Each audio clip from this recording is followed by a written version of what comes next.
Changing in land cover and water cycles can greatly affect a region. We've spoken how changes in climate, temperature, rainfall, etc. can all affect the land cover of a region. For example, drought could possibly greatly devastate a region's land cover and vegetation. Perhaps too much precipitation could lead to flooding of crops and land cover, destroying habitats to certain vegetation.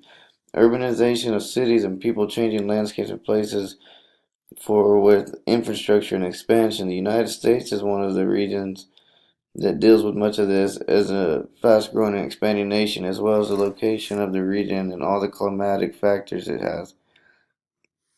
These weather events have affected the United States in many different ways in different parts of the region, such as the ongoing recent and current drought in California that in turn is leading to wildfires and other traumatic events.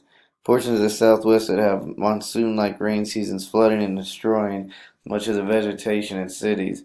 The predicted increase in climate changes lead to increased wildfires in the northern parts of the United States. The United States region suffers from changes in land cover and water cycles in many different ways and is only expected to get worse in the predicted future forecast of weather patterns.